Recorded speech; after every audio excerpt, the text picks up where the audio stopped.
வணக்கம் மக்களே. Xiaomi பார்த்தீங்கன்னா Mi 11 Pro, Mi 11 Lite, Mi 11 Ultraன்னு 3 ஃபோன்ஸை launch பண்ணியிருக்காங்க. நிறைய பேர் பார்த்தீங்கன்னா Mi 11 Ultraல ரொம்பவே இன்ட்ரெஸ்டாக இருந்தீங்க. ஸோ இந்த வீடியோவில் Mi 11 Ultraவோட ஸ்பெசிஃபிகேஷன்ஸ்லாம் என்ன, ப்ரைஸிங் எவ்வளோ, அந்த ப்ரைஸ்க்கு அந்த ஃபோன் ஒர்த்தா என்னன்னு பார்க்கலாம். ஏன்னா லாஸ்ட் டைமில் பார்த்தீங்கன்னா Mi 10 Ultra தான் என்னோட ஃபேவரட் ஃபோனாகவே இருந்துச்சு. இந்த ஃபோன்லேயுமே பார்த்தீங்கன்னா இதுக்கு மேலே ஸ்பெசிஃபிகேஷன் கொடுக்கவே முடியாத அளவுக்கு அள்ளி தெளிச்சிருக்காங்க. அதெல்லாம் என்னென்னு பார்க்கலாம். Let's get start. ஃபர்ஸ்ட் டிஸ்பிளேலேருந்து ஸ்டார்ட் பண்ணலாம். ஏன்னா டிஸ்பிளே மேட் பார்த்தீங்கன்னா இந்த ஃபோனோட டிஸ்பிளேக்கு A+ ரேட்டிங் கொடுத்துருக்காங்க.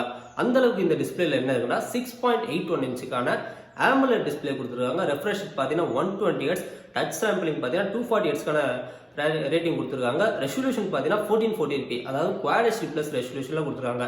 இந்த டிஸ்பிளேல பார்த்தீங்கன்னா HDR10+ சப்போர்ட் இருக்கு, டால்பி விஷன் சப்போர்ட் இருக்கு. ப்ரொடக்ஷன் பார்த்தீங்கன்னா கார்னியோட Gorilla Glass Victus கொடுத்துருக்காங்க.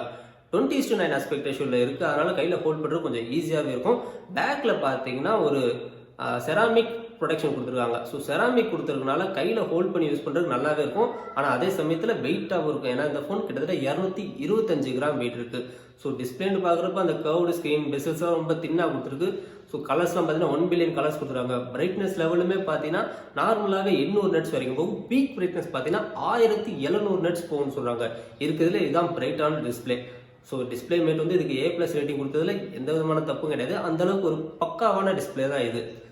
ப்ராசர் வரப்போ நீங்கள் கவலையப்பட தேவையில்லை. இது ஒரு ஃப்ளாக்ஷிப் ஃபோன். ஸோ இதில் ஃப்ளாக்ஷிப் ப்ராசரான ஸ்னாப்ட்ராகனோட 888 கொடுத்துருக்காங்க. அது கூடவே பார்த்தீங்கன்னா UFS 3.1 storage type, LPDDR5 RAM, base வேரியண்ட்டே பார்த்தீங்கன்னா 8 GB ரேமில் கொடுத்துருக்காங்க. அது கூட சப்போர்ட் பண்ணுறதுக்கு Android 11 மேலே பில்ட் பண்ண MIUI 12.5 கொடுத்துருக்காங்க.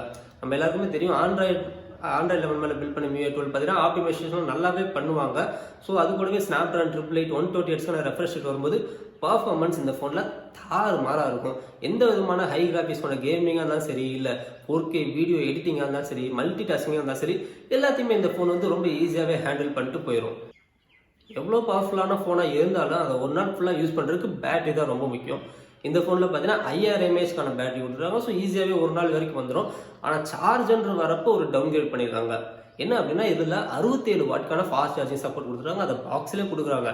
67 வாட்ன்றது கம்மி கிடையாது. பட் லாஸ்ட் டைம் லான்ச் ஆனால் Mi 10 Ultraல 120 வாட் சார்ஜர் கொடுக்குறாங்க. அதை வச்சு கிட்டத்தட்ட ஒரு 10 நிமிஷத்துலேயே ஃபோன் ஃபுல்லாக சார்ஜ் ஆயிரும். இந்த 67 வாட் சார்ஜர் வச்சுட்டு இந்த 5000 mAh பார்த்தீங்கன்னா கிட்டத்தட்ட 35 நிமிஷம் ஆகுது. எதுக்காக இவங்க இந்த 67 வாட் கொடுத்தான்னு பார்த்தீங்கன்னா லாஸ்ட் டைம் அந்த 120 வாட் சார்ஜரை வச்சு சார்ஜ் பண்ணும்போது ஃபோன் வந்து ஒரு ரொம்பவே ஹீட் ஆச்சு. ஸோ அந்த ஹீட்டிங் இஷ்யூவை குறைக்கணுன்றதுக்காக ட்ரை பண்ணிட்டு இருக்காங்க. இன்னமும் ட்ரை பண்ணிகிட்டே இருக்காங்க. அதுக்கடையில் அந்த ஃபோன் லான்ச் பண்ணனால 67 வாட் சார்ஜர் போட்டு பேக் பண்ணி கொடுத்துட்டாங்க. ஆனால் இதில் ஒரு நல்ல விஷயம் என்னென்னா இந்த ஃபோனில் வயர்லெஸ் சார்ஜிங் சப்போர்ட் இருக்குது. அந்த வயர்லெஸ் சார்ஜையுமே பார்த்தீங்கன்னா 67 வாட் ஸ்பீடில் சார்ஜ் பண்ணும். ஸோ ரொம்பவே ஃபாஸ்ட்டான வயர்லெஸ் சார்ஜ் தான் கொடுத்துருக்காங்க. அது கூடவே 10 வாட்க்கான ரிவர்ஸ் வயர்லெஸ் சார்ஜிங் சப்போர்ட்டுமே கொடுத்துருக்காங்க. கேமராஸ் ஜென்ரலாகவே Xiaomi அவங்களோட லான்ச் ஈவெண்ட்டில் கேமராஸை பற்றி பேசும்போது ஐஃபோன் பிக்சல் ஃபோன் கூட கம்பேர் பண்ணுவாங்க. அதை விட இதில் தான் பெட்டரான கேமரா இருக்குன்னு சொல்லுவாங்க. இந்த தடவை பார்த்தீங்கன்னா அவங்களுக்கு கான்ஃபிடென்ட் லெவல் ரொம்பவே ஓவராக இருக்குன்னு நினைக்கிறேன். ஏன்னா இந்த தடவை சோனியோட ZV-1 அந்த vlogging கேமராவோடையே இந்த ஃபோனை கம்பேர் பண்ணுறாங்க. அதை விட இதில் தான் பெஸ்ட்டான ஃபோட்டேஜ் கிடைக்கும்னு சொல்கிறாங்க. ஸோ ஸ்பெக்கை நான் சொல்கிறேன், நீங்களே முடிவு பண்ணிங்க. இதில் மெயின் கேமரா பார்த்தீங்கன்னா 50 மெகா பிக்சல் சென்சார். இது சாம்சங்கோட GN2 சென்சார். இது ரொம்பவே பெரிய சென்சார் தான். அதனால தான் பார்த்தீங்கன்னா இதில் ஆட்டோ ஃபோக்கஸ் இஷ்யூ வரதுக்கான சான்சஸ் இருக்குன்றனால இதில் லேசர் ஆட்டோ ஃபோக்கஸ் கொடுத்துருக்காங்க. அது கூடவே ஆப்டிகல் இமேஜ் ஸ்டெபிலைசேஷனுமே கொடுத்துருக்காங்க. அடுத்து ஒரு 48 மெகா பிக்சல் டெலஃபோட்டோ லென்ஸ் கொடுத்துருக்காங்க. இதை வச்சு உங்களால் 5x வரைக்குமான ஆப்டிகல் ஜூம் பண்ணிக்க முடியும். 120xக்கான டிஜிட்டலாக உங்களால் ஜூம் பண்ணிக்க முடியும்.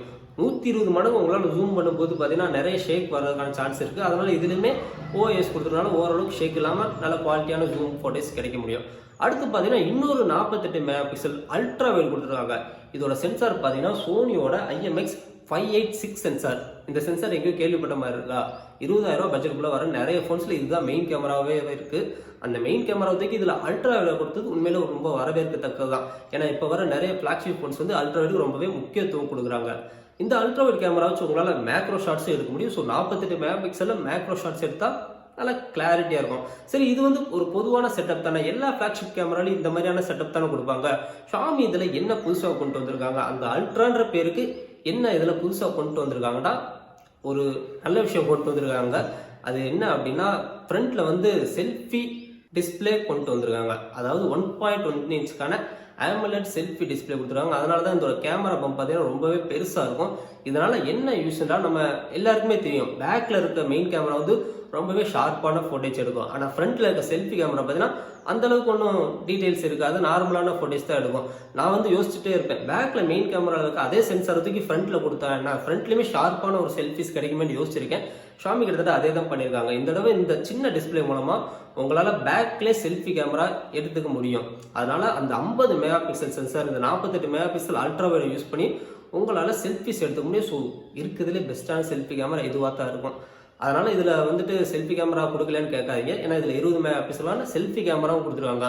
ஸோ செல்ஃபிஸ் யூஸ் பண்ணாத டயத்தில் இந்த டிஸ்பிளே வச்சு உங்களால் நோட்டிஃபிகேஷன் பார்த்துக்கலாம், டைம் பார்த்துக்கலாம், இந்த மாதிரியான விஷயங்களுக்கும் உங்களால் யூஸ் பண்ணிக்க முடியும். வீடியோ கால்ஸ்னு வரப்போ 8K 24 FPSலையும் 4K 60 FPSலையும் பேக்கில் எடுக்க முடியும். ஃப்ரண்ட்டில் 1080p 60 FPSல எடுத்துக்கிற ஆப்ஷன் கொடுத்துருக்காங்க. வேற என்னென்னலாம் இந்த ஃபோனில் கொடுத்துருக்கான்னு பார்க்கலாம். வழக்கம் போல் டூயல் ஸ்டீரியோ ஸ்பீக்கர்ஸ் இருக்கு. ரொம்ப நாளைக்கு அப்புறமா ஷாமி ஃபோன்ஸில் IP68 water and dust resistance கொடுத்துருக்காங்க.